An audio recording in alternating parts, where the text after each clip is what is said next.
మేము దీనికి అటాచ్ చేయాలంటే భయం మేము ఒకటి చూపెట్టాలి కదా ఆధార్ 2024 పార్లమెంట్ ఎలక్షన్లో ఎక్కడికక్కడ తెలంగాణ దేశవ్యాప్తంగా ఎన్నికలు ఏదైతున్నాయో చాలా వాడివేడిగా ఎలక్షన్లు జరుగుతున్నాయి. నిజామాబాద్ పార్లమెంట్ నియోజకవర్గం కొరుట్ల నియోజకవర్గం ZPHS న్యూ మెట్పల్లి పోలింగ్ బూత్లో ఈరోజు పెదగుండ లక్ష్మణే ఆమెది ఓటు ఎవరో వేసి వెళ్ళిపోవడం జరిగింది. ఆమెకు ఓటు వేసి వెళ్ళిపోయే సందర్భంలో మన బహుజన్ ముక్తి పార్టీ ప్రధాన ఏజెంట్ ఆసత్ శివ ఆమెను ఆయన ఈ విషయంపై స్పందించి అధికారులతో మాట్లాడి టెండర్ ఓటు వేయించి ఈరోజు ఆమెకు ఓటర్గా ఆమెకు న్యాయం చేయడం జరిగింది. అధికారులు ఈసీ అధికారులు ఇట్లాంటి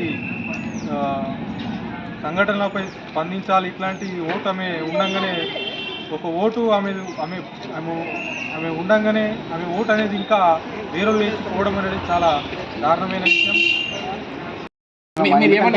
మీరు ఒక్కసారి ఇంటిమేషన్ పాస్ చేయండి. మీరు అలో చేస్తున్నారా అలో చేస్తలేరా? మీరు సెక్టరల్ ఆఫీసర్ ఒకసారి ఫోన్ చేస్తాను. నేను అనేది మీరు అలో చేయకపోతే ఇబ్బంది ఏం లేదు. అలో చేస్తే చేయండి. నేను ఏమన్నా తండ్రి భర్త చనిపోయి 20 ఏళ్ళ తర్వాత భర్తని ఐడెంటిఫై తీసుకురండి అని చెప్పంటే ఆమె ఐడి ఇస్తున్నది మీకు. మేము ఐడి ఇస్తున్న ఇట్లా పట్టుకోండి. మీరు నడిపి అని చెప్పు, ఇంకేదైనా చెప్పు. ఆమెకు ఓటు కల్పిస్తారా కల్పియరా అనేది మీరు ఫైనల్ చేయండి. మేమేం చూపెట్టాలి? మీరు ఏదైనా మేము కాదు కదా సార్, మీరు ఫైనలైజ్ చేసుకోండి. మీరు ఓటు ఏనిస్తారా ఓటు ఏనియరా? ప్రూఫ్ చెప్పడానికి మాకు ఒకటి ఉండాలి కదా సార్. ఆమె ఇచ్చింది 1, 2 ఐడీలు ఉన్నాయి. అందులో ఫోటో ఆమె టాలీ. మేము దీనికి అటాచ్ చేయాలంటే భయం మేము ఒకటి చూపెట్టాలి కదా ఆధార్. అలో చేయండి, అలో చేసుకోండి, అది మీది. సెక్టరల్ ఆఫీసర్ కదా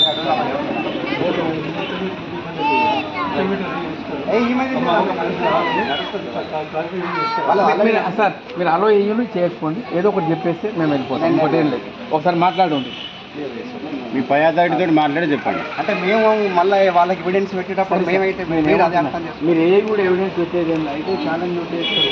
ఛాలెంజ్ నోట్ వేస్తారు. ఒకటి ఏంటంటే అక్కడ ఉన్న టెండర్ నోట్ వేసేటప్పుడు అక్కడ ఉన్న ఏజెంట్ ఉన్నారు కదా సార్, వాళ్ళు అలో వేయండి పోమ్మా. వాళ్ళని అడుగుండి సార్, వాళ్ళని అడుగుండి. వాళ్ళు అలో చేస్తేనే అలో వేయండి. ఇది కాదు వేసినావా? ఓటు వేసినావా? వేయించిందా? ఏమన్నా ఇబ్బంది అయిందా? నీ పేరేంటిదమ్మా? ఓకే.